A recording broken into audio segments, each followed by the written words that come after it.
일본이 없애려 했던 우리 설날의 부활. 여러분, 새해 복 많이 받으십시오. 대한민국의 큰 명절, 설날을 하루 앞두고 있습니다. 지금쯤 한창 음식 준비를 하시거나 고향으로 향하는 설레는 길 위에 계시겠지요? 그런데 우리가 당연하게 즐기는 이 음력 설날이 한때는 사라질 뻔했다는 사실 알고 계셨나요? 오늘은 우리가 미처 몰랐던 설날의 파란만장한 부활 이야기를 들려드릴까 합니다. 설날은 음력 1월 1일, 정월 초하루를 말합니다. 설날의 설은 단순히 노는 날이 아니라 마음을 정갈이하고 낯선 내일을 겸허히 준비하는 시간이라는 의미를 담고 있습니다. 우리 조상님들은 삼국시대부터 정월에 제사를 지내며 새해를 맞이했습니다. 고려와 조선시대를 거치며 가족들이 모여 차례를 지내고 복을 기원하는 가장 큰 명절로 굳건히 자리 잡았습니다. 하지만 제 기억 속의 설날은 이런 거창한 역사보다 부엌에서 땀 흘리시던 어머니의 뒷모습으로 먼저 기억됩니다. 내가 어릴 적 설날엔 어머니께서는 차례 음식 준비하시느랴 매번 분주하셨습니다. 지글지글 전도 부치고 소고기 묵은 냄새가 집안을 채우고 색색의 나물과 약과 사탕까지. 그땐 옆에 앉아 엄마가 일하시는 모습을 바라보며 자랐습니다. 예쁘게 붙여놓은 전을 몰래 빼먹던 시절. 차례상에 올라가는 약과와 옥춘사탕도 꿀맛이었지요. 고모들은 각타이 살면서도 어찌된 일인지 어머니를 도와주시러 일찍 오시는 법이 없었습니다. 오히려 당일 오전쯤 되어서야 아침 식사를 하시고 음식을 양손에 바리바리 싸가지고 가셨던 것 같습니다. 오실 때 빈손으로 오시기 그러셨는지 할머니껜 담배 한 보루와 초코파이 한 상자를 들고 오셨지만 고생하는 엄마를 두고 뒤늦게 나타난 고모들이 미워 그 초코파이조차 싫어했던 어린 마음이 생각납니다. 그래도 명절이 기다려졌던 건 차례를 지낸 후 이어지는 세배 시간 덕분이었습니다. 새해 복 많이 받으세요 라고 고개를 숙이며 올리는 새해 인사. 어른들께서 주시는 빳빳한 세뱃돈을 손에 쥐는 그 기분은 설날을 기다리게 만드는 최고의 묘미였지요. 그렇지만 막내 남동생과 우리 딸들에게 주시는 세뱃돈 액수는 달랐습니다. 지금 생각해보면 웃음이 나는 어린 날의 질투였지만 그때는 그 차별이 왜 그리 가슴 한구석을 시리게 했는지 모릅니다. 하지만 여러분, 내일 맞이할 설날을 앞두고 제가 다시 한번 설의 의미를 생각해보게 되는 이유가 바로 여기에 있습니다. 앞서 말씀드렸듯 설날은 삼가고 근신하는 날입니다. 어린 시절 제가 느꼈던 그 서운함조차도 어쩌면 나 자신을 돌아보고 마음을 정갈히 다스리는 법을 배워가는 과정이었던 것 같습니다. 낯선 세상을 살아가며 생기는 마음의 생채기들을 오늘 이 밤에 조용히 다독여보세요. 비록 예전엔 세뱃돈 봉투 두께에 서운하기도 했지만 이제는 우리가 먼저 손주들에게, 자식들에게 넉넉한 마음을 전해주는 큰 어른이 되었습니다. 내일은 그저 떡국 한 그릇 먹는 날이 아니라 내 안의 서운함을 비워내고 낯설지만 설레는 새해를 겸허히 맞이하는 귀한 하루가 되셨으면 좋겠습니다. 세배를 마치고 나면 집안 곳곳은 우리 민족 특유의 흥으로 가득 찼습니다. 일제가 아무리 설날을 없애려 해도 우리 몸속에 흐르는 이 즐거운 놀이문화까지는 뺏지 못했지요. 가장 먼저 떠오르는 건 역시 윷놀이입니다.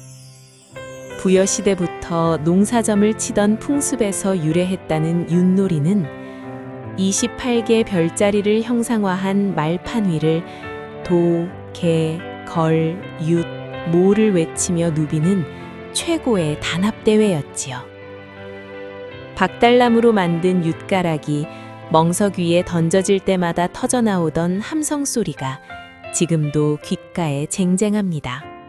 나쁜 기운은 멀리 보내고 복을 맞이한다는 송액 영복의 마음을 실어 하늘 높이 연을 띄웠고, 담장 밖 세상이 궁금했던 여인들은 널뛰기를 하며 높이 솟구쳐 올랐습니다. 얼음판 위에서는 팽이를 돌리며 풍년을 기원했고, 골목마다 제기차기와 투호놀이로 웃음꽃이 피어났습니다. 이 놀이들은 단순한 오락이 아니었습니다. 추운 겨울을 함께 이겨내고 새해의 건강과 풍년을 기원하던 우리 민족의 간절한 기도이자 힘이었습니다. 그런데 이 소중한 설날이 한때 큰 위기를 맞습니다. 1895년 을미개혁과 일제강점기를 거치며 일본인 양력서를 강요하기 위해 우리의 음력서를 옛날설이라는 뜻의 구정으로 폄하했습니다. 일본의 설인 신정에 비해 낡고 뒤떨어진 것이라는 낙인을 찍은 것이죠. 그러니 우리가 무심코 쓰는 구정이라는 말은 사실 우리 문화를 무시하기 위해 일제가 만든 잘못된 표기입니다. 광복 후에도 순환은 계속되었습니다.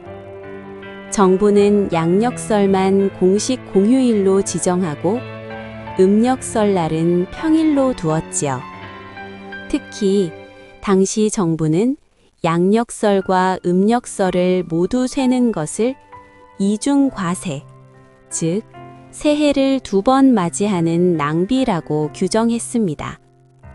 단순히 권장하지 않는 수준이 아니었습니다.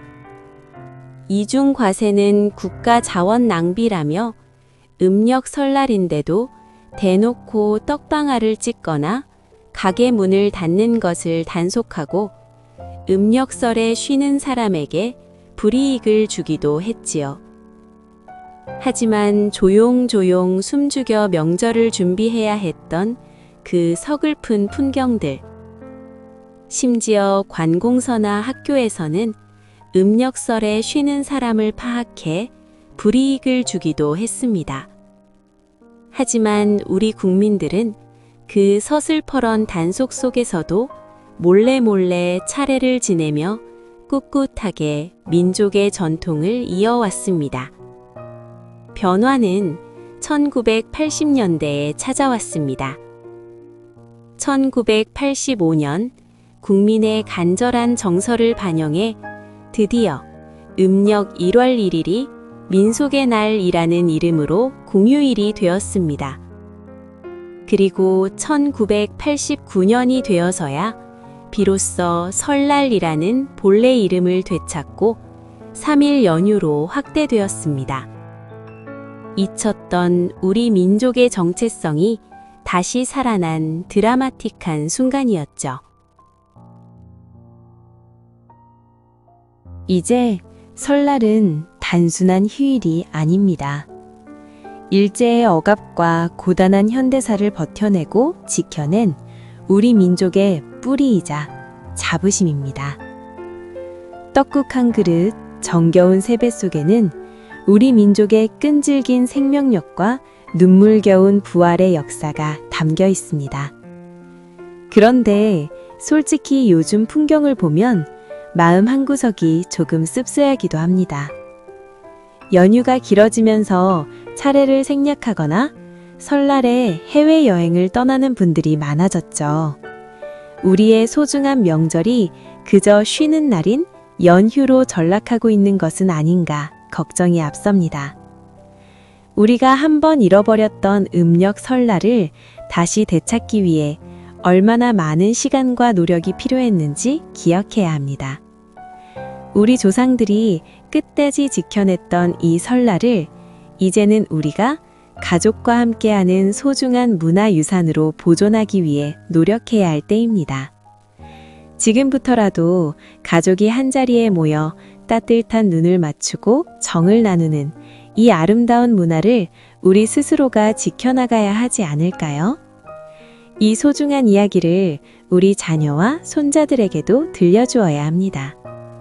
우리가 이 명절을 어떻게 지켜냈는지, 그리고 왜 우리가 이 날을 기억해야 하는지를 말이죠. 이번 설 명절 가족들과 모여 앉아 떡국을 나누실 때 이 역사 이야기도 슬쩍 한번 꺼내보시는 건 어떨까요? 우리 아이들의 눈빛에 우리 민족의 자긍심이 작게나마 피어오르길 기대해 봅니다. 오늘 영상이 유익하셨다면 구독과 좋아요로 함께 해주세요. 저는 다음에도 더 깊이 있는 우리네 이야기로 찾아뵙겠습니다. 새해 복 많이 받으십시오. 감사합니다.